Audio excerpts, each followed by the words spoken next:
The end of the world. That's The where end it's of the all world. at. It's getting so much attention in the press today. It's been getting so much attention in the last couple days that some newspapers say that a lot of people are over it. And we're going to take a look at a cartoon in the International Herald Tribune by Chapat, where you see a woman saying, wow, it's already the end of the world, and her husband in the back there is saying, wow, time is flying. Now, it might be a really silly story, but it's getting a lot of attention in the more serious press as well. If we take a look today at the Wall Street Journal, here it is on the cover right here. It says, just in case the ancient Mayans got it right. And you see a couple of photos there of two apocalypse-proof towns, Bugarash in France, that we've been hearing a lot of, Siriche in Turkey, and then in Guatemala, there's a site there where Mayan ceremonies are going to be held. It's also on the front page of The Independent. That's today. right. It says, if you're reading this at 11:13 a.m., then the Mayans got it wrong. We still got a couple of hours, so we'll see if they're wrong or not. Exactly, a couple of hours. A couple of hours to go. And you see a photo there of a guy dressed in an alien costume in Bugarash. And The Independent has a really funny article that goes around the world and sees all the crazy things people are doing to prepare for this alleged doomsday. For instance, there's one fun-sounding party in Russia, an end-of-the-world party, but you have to have $1,000 to go to this party, so it might be a little pricey for most people. And speaking about Russia, there's a funny article in the Guardian that points out there's one man who's being very calm about this, and that is Vladimir Putin. Now, he said during a press conference yesterday that he was confident that he knew when the end of the world was going to come. But don't worry, he says it's not for another 4.5 billion years, so I guess Putin can add another title to his long list, and that is of Russia's official magic 8-ball.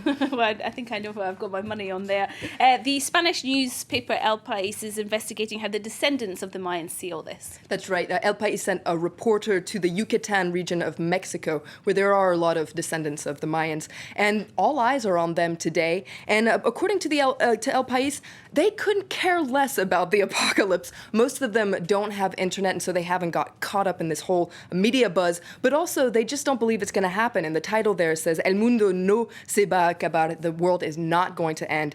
I think I'm going to trust them on this one. So how, if even the Mayans don't believe this, how did all this media frenzy come about then? Well, there's an interesting article in Excelsior, the Mexican daily, which interviews a Mayan specialist, Victor Torres, and he says that all this is due to a bad interpretation of the Mayan calendar.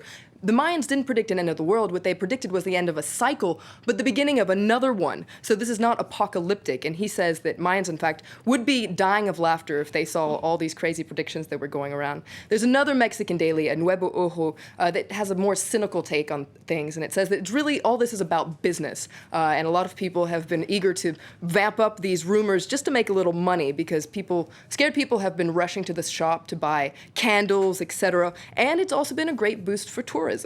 All right, well, let's just leave that for a moment and move on to another big story that we've been hearing about in recent days and weeks. In the US, gun sales are actually going up in the wake of the school shooting. That's right. It's a really surprising article in The Independent that says that the US has raced to stock up on weapons. You'd think that in the wake of this school shooting, people would stay away from guns, but according to The Independent, stores and online suppliers are really making a lot of money these days. Now, part of that is because some Americans are scared and feel like they need more firepower to protect themselves, but The Independent points out that a lot of people are rushing to these stores to also try and get their hands on any arms that might be banned. We know that the gun control debate is really in full swing right now, and so they want to get their hands on these weapons before it's too late. For instance, the assault weapon that was used in the shooting is supposedly selling very well right now. Another thing that's selling well right now is special backpacks for children that have bulletproof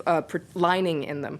So it's a chilling article in The Independent that's, I think, a lot more scary than this hoopla of the end of the world. All right, Florence Vilmino, thank you very much indeed for now. Okay, well, let's get a recap of the main international